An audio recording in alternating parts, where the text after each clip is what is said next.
नमस्कार, मैं हूं आपके साथ गौरव राजेंद्र। बुलेटिन की शुरुआत करते हैं। उत्तराखंड के सीएम पुष्कर सिंह धामी ने केंद्र सरकार के 11 साल के कार्यकाल को ऐतिहासिक बताया। उन्होंने कहा कि पीएम मोदी के 11 वर्षों के कालखंड में देश तेजी से आगे बढ़ रहा है और आपको बता दें कि मोदी सरकार ने देश की राजनीति में भी एक नई मिसाल दी है। सीएम धामी ने कहा कि 2014 से पहले की जो सरकारें रही हैं उस कालखंड में भ्रष्टाचार और अराजकता का माहौल रहा। आज के समय में पीएम मोदी के नेतृत्व की सरकार देश में हर वर्ग को साथ लेकर चलने वाली सरकार है। सबका साथ, सबका विकास, सबका विश्वास, यही है।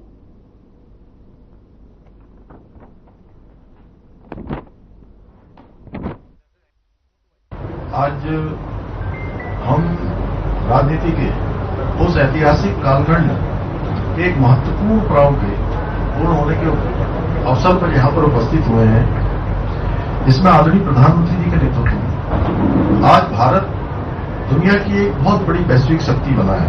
सक्षम, समृद्ध और आत्मनिर्भर राष्ट्र के रूप में स्थापित हुआ है। आज पूरी दुनिया भारत को आशा भरी निगाहों से देख रही है और पूरी दुनिया का केंद्र बिंदु आज भारत बन गया है। और ये 11 वर्षों का कालखंड आदरणीय प्रधानमंत्री मोदी जी के नेतृत्व में जो चला है,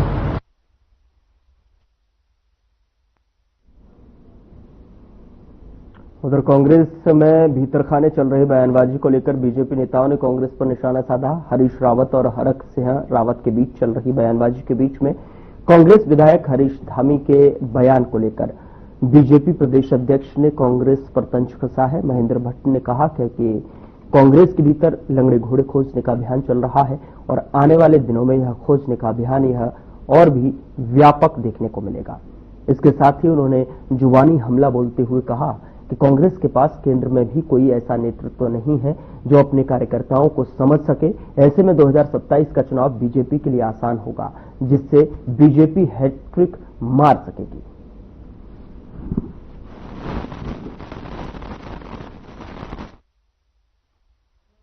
देखिए, कांग्रेस कभी खुद में कभी चुनाव नहीं है। कांग्रेस को कांग्रेस के लोगों ने हराया। अब 2017 का प्रतिगण आपको पता है कि कौन लोग कांग्रेस छोड़ के गए और किसने इस प्रदेश में कांग्रेस के खिलाफ माहौल बनाया। मैं तो सीधे सीधे तौर पर राहुल जी को कहता हूं कि ऐसे लोगों को आप माटी में वापिस क्यों नहीं, क्योंकि जब राष्ट्र नेतृत्व की ही बयान विवादास्पद खड़े होते हैं, जिसके साथ जनता खड़ी ना होती हो, तब ये सब विषय निकल कर आते हैं। अब लंगड़ा घोड़ा आजकल ढूंढा जा रहा है। अभी एक व्यक्ति एक को बताएगा, दूसरा दूसरे को बताएगा। कई लंगड़े घोड़े कांग्रेस के अंदर जब वो देखने लगेंगे, सारे के सारे लंगड़े ढूंढ में निकलेंगे। तो मैं कह सकता हूं कि जिन पर कोई मिशन ना हो, कोई योजना ना हो। उत्तराखंड कांग्रेस के पूर्व प्रदेश अध्यक्ष गणेश गोदियाल ने पंचायत चुनाव को लेकर सरकार पर निशाना साधा है। उन्होंने कहा कि सरकार ने पंचायतों में प्रशासकों का कार्यकाल बढ़ाने के लिए जो है अधिसूचना जारी की है, लेकिन इसमें स्पष्टता नहीं है। गोदियाल ने आरोप लगाया कि सरकार अपनी जिम्मेदारी नहीं निभा पा रही है और पंचायत चुनाव में देरी कर रही है। गोदियाल ने कहा कि मुख्यमंत्री पुष्कर सिंह धामी चुनाव के लिए तैयार होने का दावा करते हैं, लेकिन सरकार की ओर से कोई ठोस कदम नहीं उठाए जा रहे। साथ ही उन्होंने कहा कि राज्य चुनाव आयोग और पंचायती राज सचिव तैयार होने का दावा कर रहे हैं, लेकिन सरकार की ओर से कोई पहल नहीं की जा रही। अधिसूचना में सरकार ने पंचायतों में प्रशासकों का कार्यकाल एक बार और आगे बढ़ाने के लिए कल शाम को अधिसूचना जारी की और अधिसूचना में जो बातें हैं, जो दो मुख्य बातें हैं कि या तो 31 जुलाई या पंचायतों के चुनाव संपन्न होने तक जो पहले हो तब तक ये प्रशासकों की नियुक्ति की जाती है। मैं ये समझता हूं कि प्रदेश में ये भ्रष्टाचारी सरकार, ये अकर्मण्य सरकार, ये फजूल के बोझ की सरकार, ये संवैधानिक दायित्व को नहीं निभा पा रही है कि पंचायतों में समय पर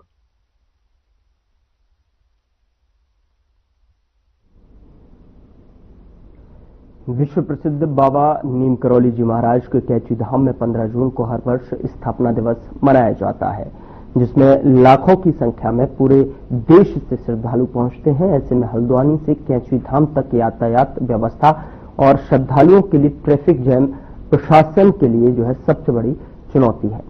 इन्हीं व्यवस्थाओं को देखते हुए जिला प्रशासन ने इस बार कई महत्वपूर्ण निर्णय लिए हैं, जिनमें कैंचीधाम दर्शन को आने वाले श्रद्धालुओं को काठगोदाम और हल्द्वानी रोडवेज स्टेशन से शटल सेवा के माध्यम से भेजा जाएगा। इसके अलावा दोपहिया वाहन भी 15 जून को कैंचीधाम तक नहीं जा पाएंगे। बता दें कि Haldwani city magistrate AP Vajpayee ने बताया कि जिला प्रशासन के निर्देश पर 100 वाहनों का इंतजाम कर प्रशासन शटल सेवा चलाएगा।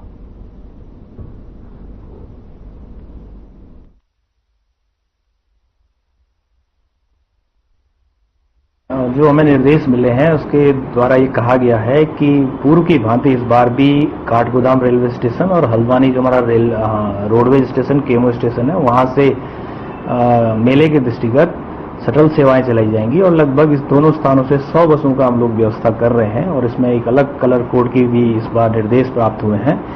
और इसमें चूंकि हमारा जो रेलवे एडमिनिस्ट्रेशन है उसके साथ भी समन्वय स्थापित हुआ है।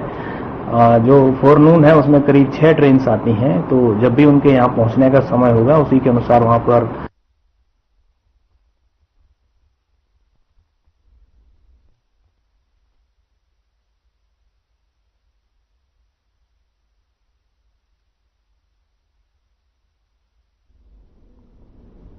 मोदी सरकार के 11 साल पूरे होने के अवसर पर बीजेपी उत्तराखंड में विशेष अभियानों की शुरुआत करने जा रही है। इस बारे में जो है जानकारी देते हुए बीजेपी प्रदेश अध्यक्ष महेंद्र भट्ट ने कहा कि 11 और 12 जून को इस मामले में प्रेस कॉन्फ्रेंस का आयोजन किया जाएगा और जिसमें 70 मंत्री और सांसद प्रदेश के सभी जिलों में पीसी करेंगे। इसके बाद जो है मंडल स्तर पर जनसभाएं होंगी और फिर न्याय पंचायत और शक्ति केंद्रों को केंद्रित करते हुए हम सरकार की योजनाओं को जन जन तक पहुंचाएंगे।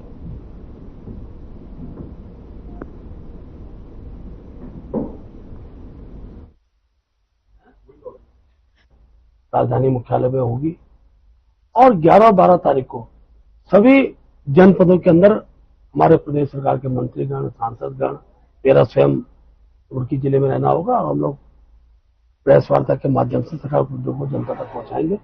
इसके साथ साथ जो प्रबुद्धजन है उद्यमी है उनके साथ भी हमारी विचार गोष्ठी रहेगी। हमारे प्रदेश के ऐसे सभी वरिष्ठतम नेतागण अलग अलग विषयों पर वहां पर अपना उद्बोधन देंगे और उसके बाद मंडल स्तर पर जनसभाओं के कार्यक्रम रहेंगे। एक एक विधानसभा में 4-4, 5 मंडल है, हर मंडल में अच्छी सभा हो बड़ी सभा हो, कौन वक्ता जाएंगे उसको हम तय कर रहे हैं।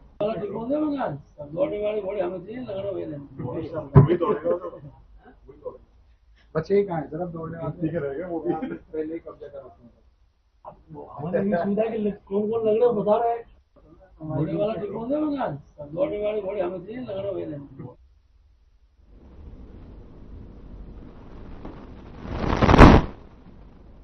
प्रदेश में जल्द ही पंचायत चुनाव हो सकते हैं। पंचायतों में ओबीसी आरक्षण को लेकर एक कमेटी का गठन किया गया था जिसने अपनी रिपोर्ट सौंप दी है।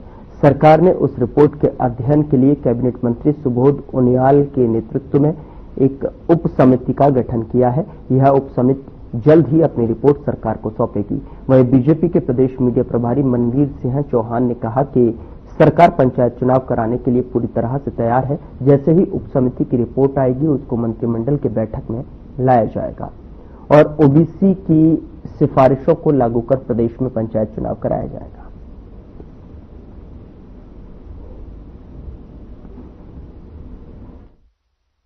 भारतीय जनता पार्टी और हमारी भारतीय जनता पार्टी की सरकार राज्य में जल्द से जल्द त्रिस्तरीय पंचायत चुनाव हों इसको लेकर के पूर्ण रूप से तैयार है और इसकी तैयारी भी पूरी कर ली गई है। प्रदेश में ओबीसी आरक्षण को लेकर के एक एकल ओबीसी आयोग बनाया गया था जिसकी रिपोर्ट भी सरकार को प्राप्त हो गई है और उसके अध्ययन के लिए सरकार के द्वारा एक मंत्री परिषद की एक उप समिति बनाई गई थी और उसका अध्ययन मंत्री परिषद की उप समिति के द्वारा किया गया है।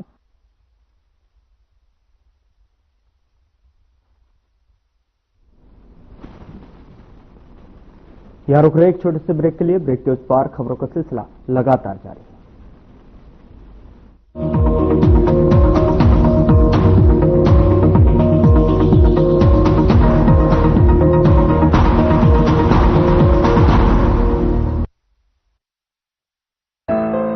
देवभूमि उत्तराखंड, जहां प्रकृति की गोद में बसा हर गांव, हर पहाड़ यहाँ की संस्कृति और विरासत की पहचान है।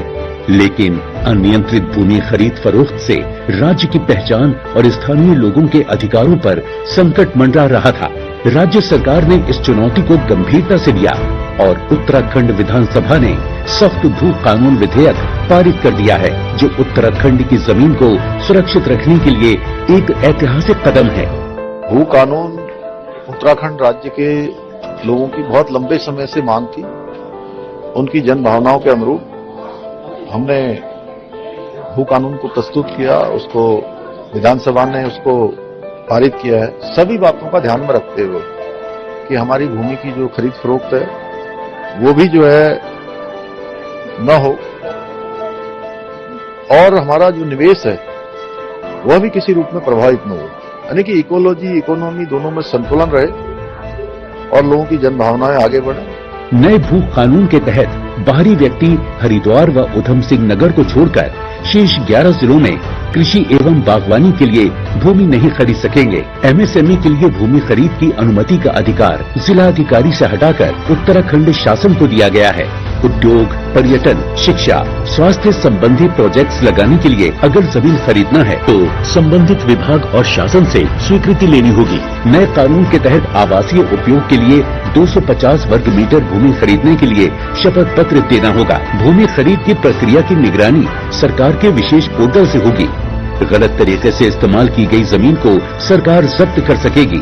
इस कानून से उत्तराखंड वासियों की जमीन सुरक्षित होगी, गांवों में विकास होगा और राज्य की प्राकृतिक धरोहर को नया जीवन मिलेगा। सेवा, सुशासन और विकास के 3 वर्ष।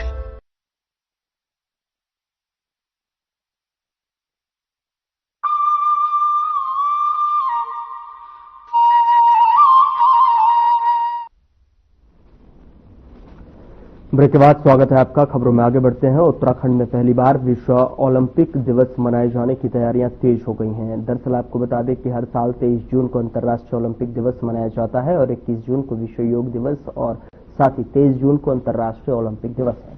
और ऐसे में जो है योग दिवस के अवसर पर महिला सशक्तिकरण एवं बाल विकास विभाग की ओर से किए जाने वाले कार्यक्रमों को लेकर मंत्री रेखा आर्य ने बैठक की और बैठक के दौरान निर्णय लिया गया है कि विश्व योग दिवस 21 जून को इस साल आंगनबाड़ी केंद्रों के बच्चे भी योगासन सीखेंगे। कैबिनेट मंत्री रेखा आर्य ने कहा कि बचपन से ही बच्चों की दिनचर्या में योग को शामिल करना जरूरी है।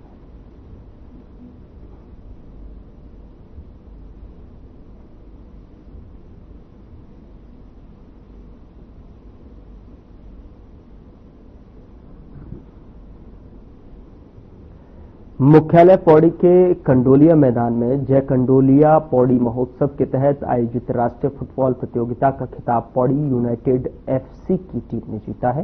प्रतियोगिता का final match income tax Delhi और पौड़ी यूनाइटेड एफसी के बीच में खेला गया। बता दें कि फाइनल मुकाबले में पौड़ी यूनाइटेड ने आक्रामक खेल दिखाते हुए इनकम टैक्स दिल्ली को 3-1 से पराजित कर ट्रॉफी को अपने नाम किया और विजेता टीम को पुरस्कार देकर सम्मानित किया गया।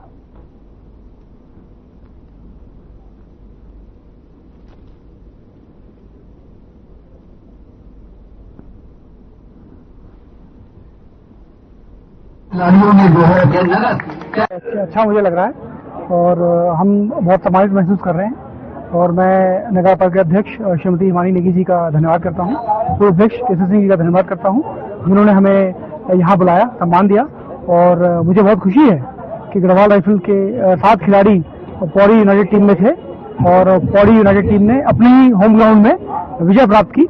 ये सब हमारे बहुत ही हर्ष और उल्लास का विषय है। तो गढ़वाल राइफल में अभी आने वाले समय में भर्ती होने वाली है, उसमें स्पोर्ट्स कोटा भी अलग से रखा जाएगा और जो प्रतिभावान खिलाड़ी हैं हम उन्हें इनवाइट करते हैं कि वो इस भर्ती में पार्टिसिपेट करें।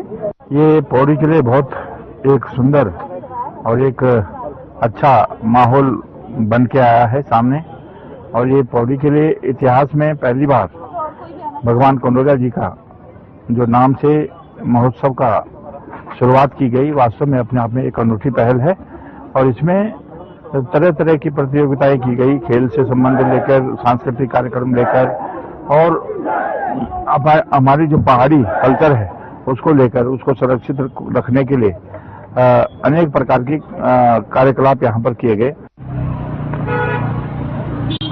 मैं मूल रूप में एक खिलाड़ी रही हूँ और जैसा कि आपने देखा सुना कि मैं एक नेशनल प्लेयर रही हूँ और वो जमाने में जब मैं खिलाड़ी थी तो नेशनल प्लेयर बनना बहुत मुश्किल काम होता था। मेरे पिता बहुत अच्छे फुटबॉलर थे और लेकिन वो बहुत जल्दी उनकी डेथ हो गई थी और मैंने ऐसे परिवार में जन्म लिया जहाँ लड़कियों की पढ़ाई को ज़्यादा महत्व नहीं दिया जाता था।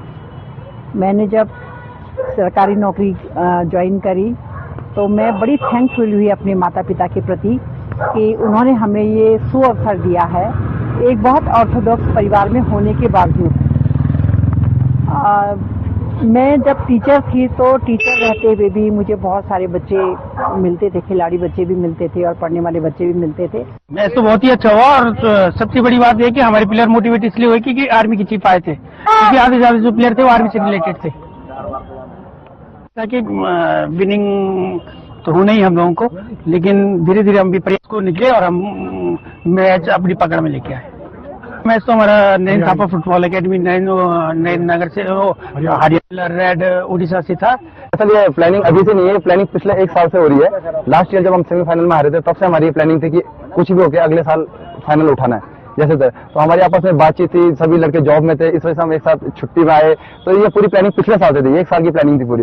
और हमें बहुत खुशी है कि इतने पूरी पब्लिक ने हमें सपोर्ट किया। पौड़ी के फुटबॉल प्रेमी जितने सभी आए इस मैच को देखने और हम इसी का हमें ये रिजल्ट मिला है।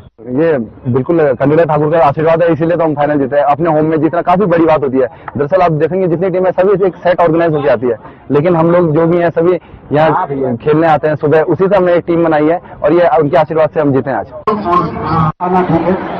हम सब अच्छा फुटबॉल देखना चाहते हैं और हम भी फुटबॉल से आए थे तो हमने सोचा एक रोमांचक फुटबॉल फाइनल होगा। बहुत जरूरी है दर्शक आपको देखने का। अच्छा संदेश ये फुटबॉल जो है ना बेहतरीन रोमांच। यहाँ रुक रहे हैं एक छोटे से ब्रेक के लिए। ब्रेक के उस पार खबरों का सिलसिला लगातार जारी है।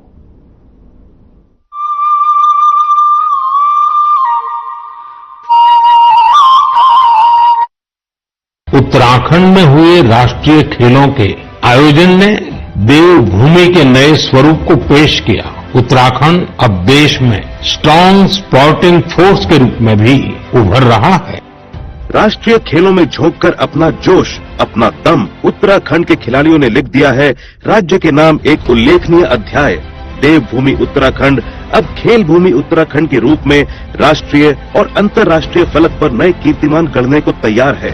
38वें राष्ट्रीय खेलों में ऐतिहासिक प्रदर्शन का परिचय देकर उत्तराखंड के खिलाड़ी खेल जगत के लिए बन गए हैं अद्भुत प्रेरणा का स्रोत।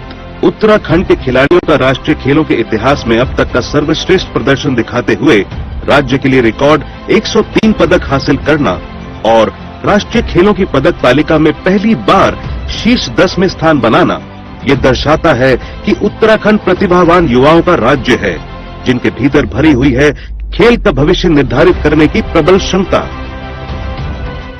38वें राष्ट्रीय खेल में मैंने मॉडल पेंटाथलॉन में 3 गोल्ड और 1 सिल्वर मेडल हासिल किया है। सरकार द्वारा यही सुविधाएं मिलती रही तो मैं राष्ट्रीय और अंतर्राष्ट्रीय स्तर पर अच्छा प्रदर्शन करूंगी। इसी दृढ़ निश्चय, जुनून और जज्बे को राज्य के कोने कोने से तलाश कर उत्तराखंड सरकार प्रोत्साहित करने का काम कर रही है। खिलाड़ियों के उत्थान के लिए कल्याणकारी योजनाओं की शुरुआत कर, मजबूत आधारभूत ढांचा विकसित कर और खेल नीति में सुधारात्मक बदलाव कर उत्तराखंड सरकार ने कदम कदम पर किया खिलाड़ियों का सहयोग। 38वें राष्ट्रीय खेलों में उत्तराखंड का प्रदर्शन बहुत अच्छा रहा। मुझे लगता है जिस तरह की सुविधाएं सरकार दे रही है, आने वाले टाइम पे उत्तराखंड से काफी अच्छे प्लेयर राष्ट्रीय और अंतर्राष्ट्रीय स्तर पे अच्छा प्रदर्शन करेंगे। खिलाड़ियों की प्रतिभा और सरकार के प्रयासों के परिणाम स्वरूप न केवल राज्य के खिलाड़ी राष्ट्रीय खेलों में छाए रहे, बल्कि साथ ही उत्तराखंड हो सका मेजबान राज्य की अपेक्षा की कसौटी पर खड़ा।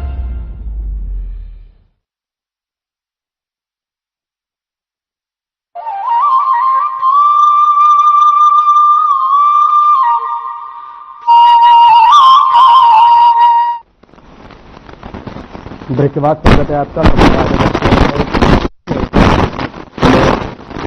11 साल साल पूरे होने पर जहां पार्टी कार्यालय आयोजित कार्यक्रम कर रही है, तो वहीं 11 साल की उपलब्धियों को सेवा, सुशासन और गरीब कल्याण के रूप में मनाया जा रहा है। केंद्र की मोदी सरकार के 11 साल पूरे होने पर मुख्यमंत्री पुष्कर सिंह धामी ने प्रधानमंत्री को धन्यवाद करते हुए कहा कि प्रधानमंत्री के 11 साल सच में भारत दुनिया की है।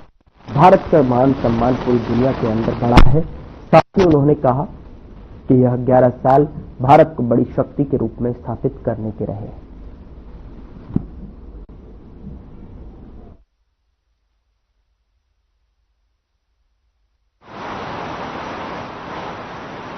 प्रधानमंत्री जी के 11 साल सच में भारत दुनिया की एक बड़ी वैश्विक शक्ति बना है। भारत का मान सम्मान पूरी दुनिया के अंदर बढ़ा है।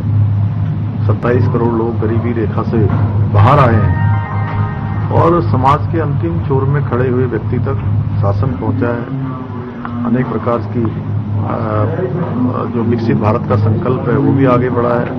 अभी ऑपरेशन सिंदूर जिस प्रकार से 4 दिनों में ही पाकिस्तान की सेना को घुटनों पर और पाकिस्तान को संधि के लिए मजबूर होना पड़ा, भीख मांगनी पड़ी। ये हमारे देश की सैन्य शक्ति बढ़ी है। हमारा आत्मनिर्भर भारत का जो संकल्प है वो आगे बढ़ा है। स्वदेशी निर्मित हथियारों की ताकत बढ़ी है। पूरी दुनिया ने देखी हमारी ब्रह्मोस मिसाइल, आकाश मिसाइल किस प्रकार से उसने पाकिस्तान के एयरबेस से लेकर पाकिस्तान में तबाही मचाने का काम किया है। मुख्यमंत्री पुष्कर सिंह धामी ने उत्तरकाशी के पुरोला में आयोजित कार्यक्रम में लगभग 210 करोड़ की विभिन्न विकास योजनाओं का लोकार्पण और शिलान्यास किया, जिसमें 35 योजनाओं का लोकार्पण और 20 योजनाओं का शिलान्यास शामिल है। इस अवसर पर मुख्यमंत्री ने पुरोला स्थित खेल मैदान में उच्चीकरण मोरी के देवरा गांव में कर्ण महाराज मंदिर के सौंदर्यीकरण की घोषणा की। साथ ही मुख्यमंत्री ने कहा कि लोकार्पण और शिलान्यास की गई योजनाओं से उत्तरकाशी जनपद के पुरोला और आसपास के क्षेत्रों में रहने वाले लाखों लोगों को सीधा लाभ मिलेगा। ये योजनाएं क्षेत्र के सर्वांगीण विकास और नागरिकों के जीवन स्तर में सुधार लाने में महत्वपूर्ण भूमिका निभाएगी।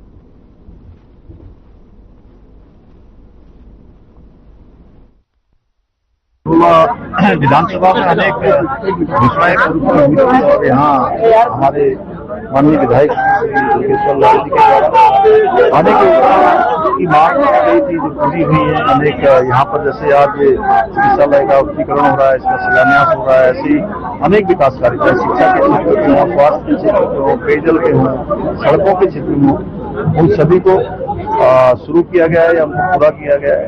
ये सभी योजनाएं आने वाले समय में इस क्षेत्र के विकास में एक मील का पत्थर साबित होंगी और यहाँ का समेकित विकास होगा। रानीखेत जिले के सभी पत्रकार भाइयों का बहुत धन्यवाद देना चाहता हूँ कि आप बहुत सजग भी हैं और आप अपने स्तर पे रानीखेत जिले के समसामयिक विषयों को प्रदेश सरकार के सामने भी रखते हैं, मेरे सामने भी रखते हैं।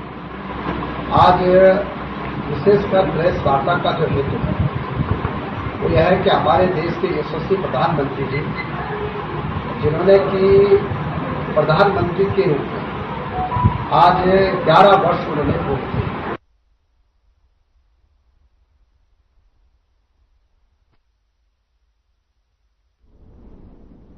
फिलहाल बुलेटिन में इतना ही। नमस्कार।